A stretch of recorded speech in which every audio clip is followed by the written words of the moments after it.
Assalamualaikum warahmatullahi wabarakatuh. Perkenalkan, nama saya Kirna Pratama dari Prodi Sistem Informasi kelas A. Di sini saya akan membuat video tentang tugas pertemuan 7 dengan tema atau judul TF-IDF. Untuk yang pertama, apa sih TF-IDF itu? TF-IDF adalah metode dalam text meaning dan natural language processor atau NLP yang digunakan untuk menilai seberapa penting suatu kata dalam sebuah dokumen dibandingkan dengan seluruh kumpulan dokumen atau korpus.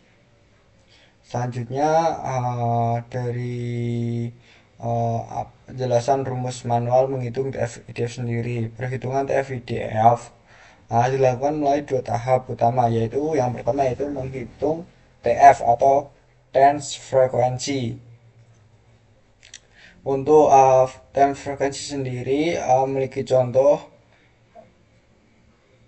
jika data muncul 4 kali dari 100 kata dalam dokumen, maka data yang 4 kali dibagi 100, maka TF-nya sendiri munculnya 0,04. Yang kedua itu tahapan menghitung IDF atau inverse document frequency.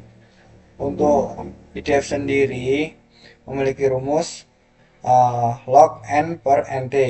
N sendiri merupakan total dokumen keseluruhan. Nt adalah jumlah dokumen yang mengandung kata T. Jika ada 10 dokumen dengan kata data muncul di dua dokumen, maka IDF log 10 per 2 sama dengan log 5 sama dengan 0,6987. Menghitung TF IDF.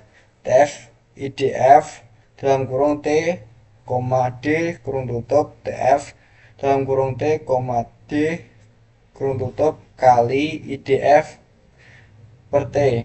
Dari contoh di atas, dari contoh tadi, maka TF IDF-nya 0,4 dikali dengan 0,6987, maka akan ketemu 0,02797. Nilai 0,2797 merupakan tingkat kepentingan kata data dari dokumen tersebut. Untuk penerapan aplikasi TF-IDF di dunia kerja ada banyak digunakan dalam berbagai bidang industri dan penelitian. Antaranya yaitu mesin pencari atau search engine untuk menentukan referensi dokumen dengan kata kunci pencarian, misalnya Google atau Elasticsearch. Yang kedua yaitu analisis sentimen untuk memilih kata penting dalam ulasan produk atau opini publik. Yang ketiga yaitu sistem rekomendasi atau mengidentifikasi kata kunci utama dari deskripsi produk atau konten. Yang keempat yaitu klasifikasi dokumen dan email filtering, seperti deteksi spam atau pengelompokan berita berdasarkan topik. Yang kelima yaitu rekrutmen dan HR analisis, mencocokkan deskripsi pekerjaan dengan isi CV atau portofolio kandidat. Untuk TF-IDF sendiri memiliki kelebihan yang pertama yaitu mudah dan efisien. Yang kedua yaitu memberikan bobot relevan, selanjutnya yaitu terbukti efektif. Yang keempat yaitu tidak membutuhkan pelatihan model. Untuk jika ada kekurangan jika ada kelebihan mesti ada kekurangannya. Untuk kekurangan sendiri, TF-IDF memiliki kekurangan seperti tidak memakai makna kata, tidak mengenali sinonim atau konteks semantik, atau contoh dokter dan medis dianggap berbeda. Yang selanjutnya yaitu sensitif terhadap perubahan data, tidak menangani urutan kata, kurang efektif untuk kalimat pendek. Terus penjelasan tahapan dari TF-IDF sendiri. Tahapan umum penerapan TF-IDF adalah sebagai yang pertama processing data teks atau menghapus tanda baca, melakukan tokenisasi, kadang dilanjutkan dengan steaming atau lemmaization atau mengembalikan kata ke bentuk dasarnya. Yang kedua yaitu menghitung Tim's frekuensi atau TF. hitung beberapa kali setiap kata muncul di setiap dokumen. Yang ketiga yaitu menghitung inverse dokumen frekuensi atau IDF, hitung seberapa jarang kata tersebut muncul di seluruh seluruh kumpulan dokumen.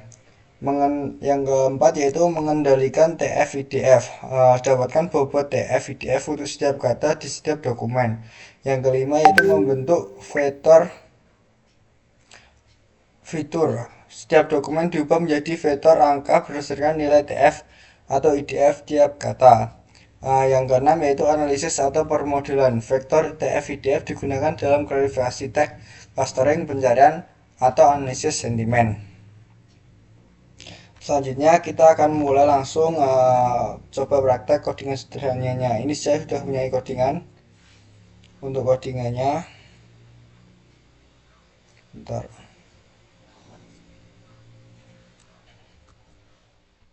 Ini ya codingannya. Untuk penjelasan codingannya sendiri dari contoh dataset ini merupakan 3 dokumen teks sederhana yang akan digunakan sebagai dataset. Setiap elemen di dalam dokumen dianggap sebagai satu dokumen. Untuk tahap pertama yaitu processing text. Di sini ada doc lower atau mengubah semua huruf menjadi huruf kecil agar konsisten. Yang selanjutnya yaitu split. Split sendiri memecah kalimat menjadi daftar kata berdasarkan spasi. Terus ada doc tokens. Doc token sendiri merupakan hasil akhir atau list of list. Selanjutnya yaitu tahap kedua yaitu tahap membuat daftar kata unik. Untuk penjelasannya, for doc-ins dokumen sendiri merupakan mengambil semua kata dari semua dokumen. Terus selanjutnya ada kata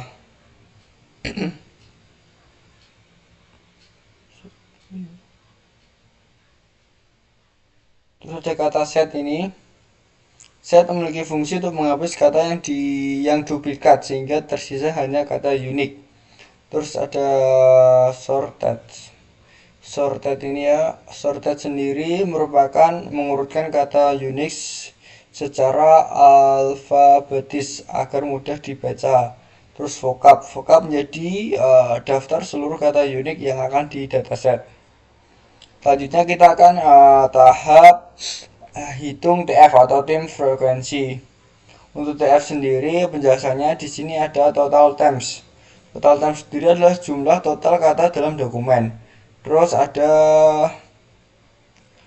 doc token convert merupakan menghitung berapa kali kata tertentu muncul dalam dokumen.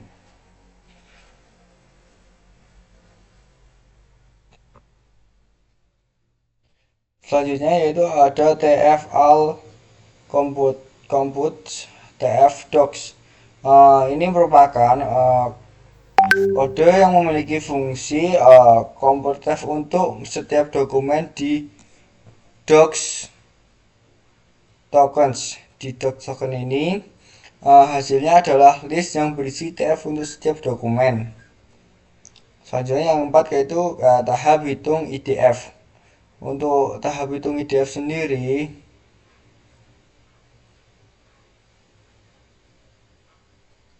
N ini merupakan jumlah total dokumen dalam kasus 3 dokumen di atas. Untuk counting docs merupakan berapa banyak dokumen yang mengandung kata tertentu. Untuk IDF sendiri memiliki fungsi untuk menyimpan nilai IDF untuk setiap kata. Untuk IDF compute if doc tokens memiliki fungsi untuk menjelaskan untuk menghitung IDF seluruh kata berdasarkan 3 dokumen. Selanjutnya yang kelima yaitu tahap hitung TF-IDF. Untuk tahap TF-IDF sendiri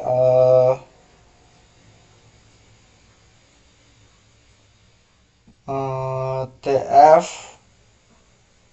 doc word merupakan nilai TF kata pada dokumen tersebut.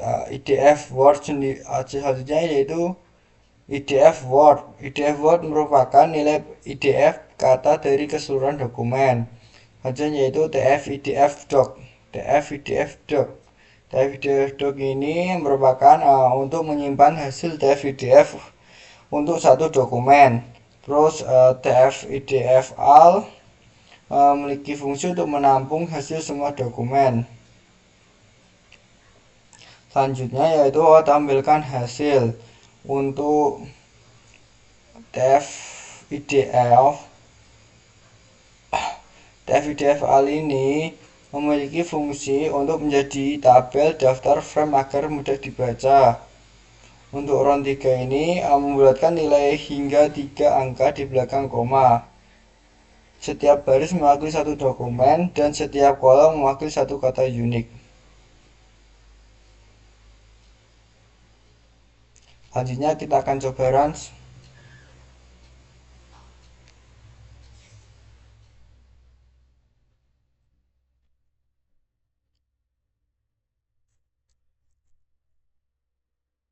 Nanti tunggu, soalnya agak lama.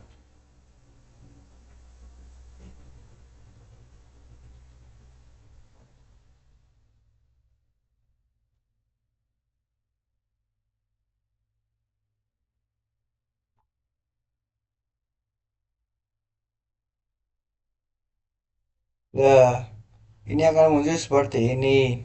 Jadi, untuk kata yang nilainya tinggi, lebih tinggi dari yang lain, maka kata itu kata yang sering muncul, atau dapat dibilang kata yang penting dalam dokumen tersebut. Jadi itulah penjelasan singkat tentang TF-IDF. Sekian dari saya, terima kasih. Wassalamualaikum warahmatullahi wabarakatuh.